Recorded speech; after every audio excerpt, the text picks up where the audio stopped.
Gaeng Hanglay Moo Northern Thai Pork Curry.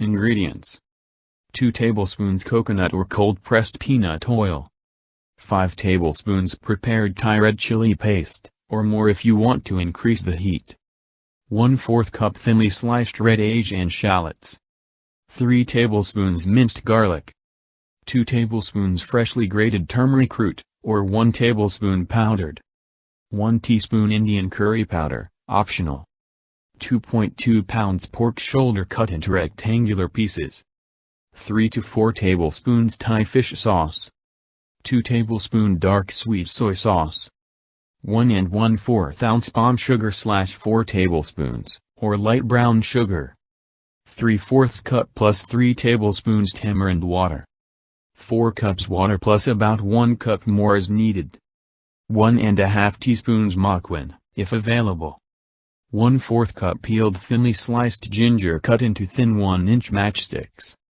20 pickled garlic cloves, available at Asian markets, rinsed, optional, 20 ounces sweet potatoes, golden potatoes, or taro root, peeled and cut into small bite-sized cubes, steamed al dente, 8 ounces long beans cut into 2-inch lengths, steamed al dente, sea salt to taste, fried shallots, available in Asian markets or fry your own, fresh coriander sprigs, Thai red curry paste. Ingredients: 1 teaspoon coriander seeds, toasted, 1 teaspoon cumin seeds, toasted, 1/3 teaspoon white peppercorns, toasted, 1½ teaspoons coarse sea salt, 6 to 12 small dried red chilies, seeded, soaked in hot water to soften, and minced, 4 lemongrass stalks, tender inner parts only, minced / 6 tablespoons, 1½ ounces Asian red shallots, minced / 4 tablespoons, 1 1/4 ounces garlic, peeled and minced / 3 tablespoons, ½ ounce galangal, peeled and minced / 2 tablespoons, 2 teaspoons kaffir lime zest, or lime zest, 4 kaffir lime leaves, center rib removed and finely minced, 1 tablespoon Thai shrimp paste, wrapped in banana leaf or foil, and toasted. Directions: prepare the Thai red curry paste. Toast the coriander seeds, cumin seeds, white peppercorns, and salt over low heat until the coriander seeds begin to pop and the aroma of the cumin seeds mellows, about 2 to 3 minutes. Transfer to the mortar and grind them until they are pulverized. Slice open the dried chilies lengthwise and remove all the seeds. Place the chilies in a pan with just enough water to cover and bring to a boil. Turn off the heat and let the chilies soak until cool. Remove from the pan and squeeze out the water. Mince the chilies and add them to the mortar along with the lemongrass, shallots, garlic, galangal, kaffir lime zest, and kaffir lime leaves.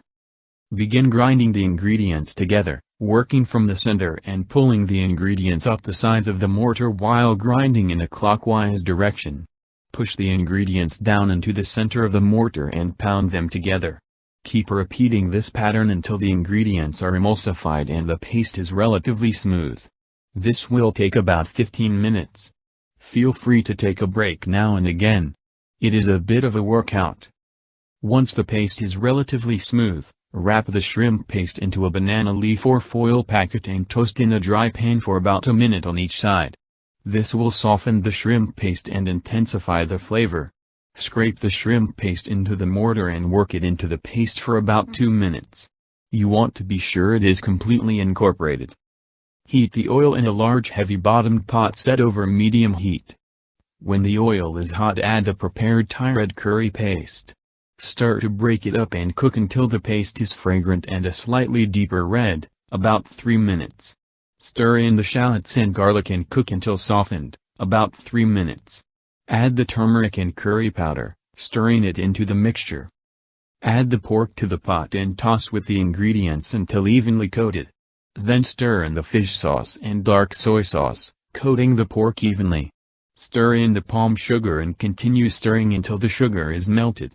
Turn up the heat a bit and add the tamarind water, stirring everything together until well combined.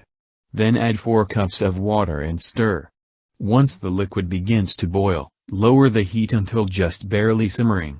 Stir in the ma-khwaen, if using, and cover the pot with a lid. Cook for 1 hour, stirring now and again and adjusting the temperature to keep the liquid at a very low simmer.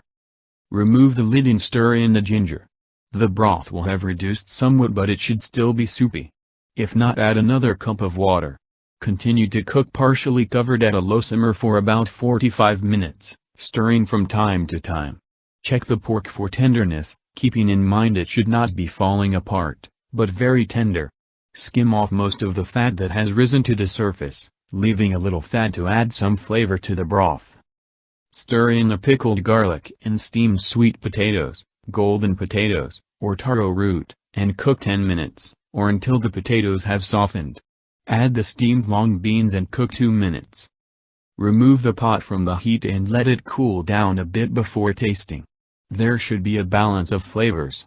Adjust the balance to your liking, including salt if needed, and set aside to cool to room temperature. Cover the pot and refrigerate until the following day, bringing it back to room temperature before reheating and serving. Reheat slowly, stirring from time to time until just simmering. Taste and make any final adjustments.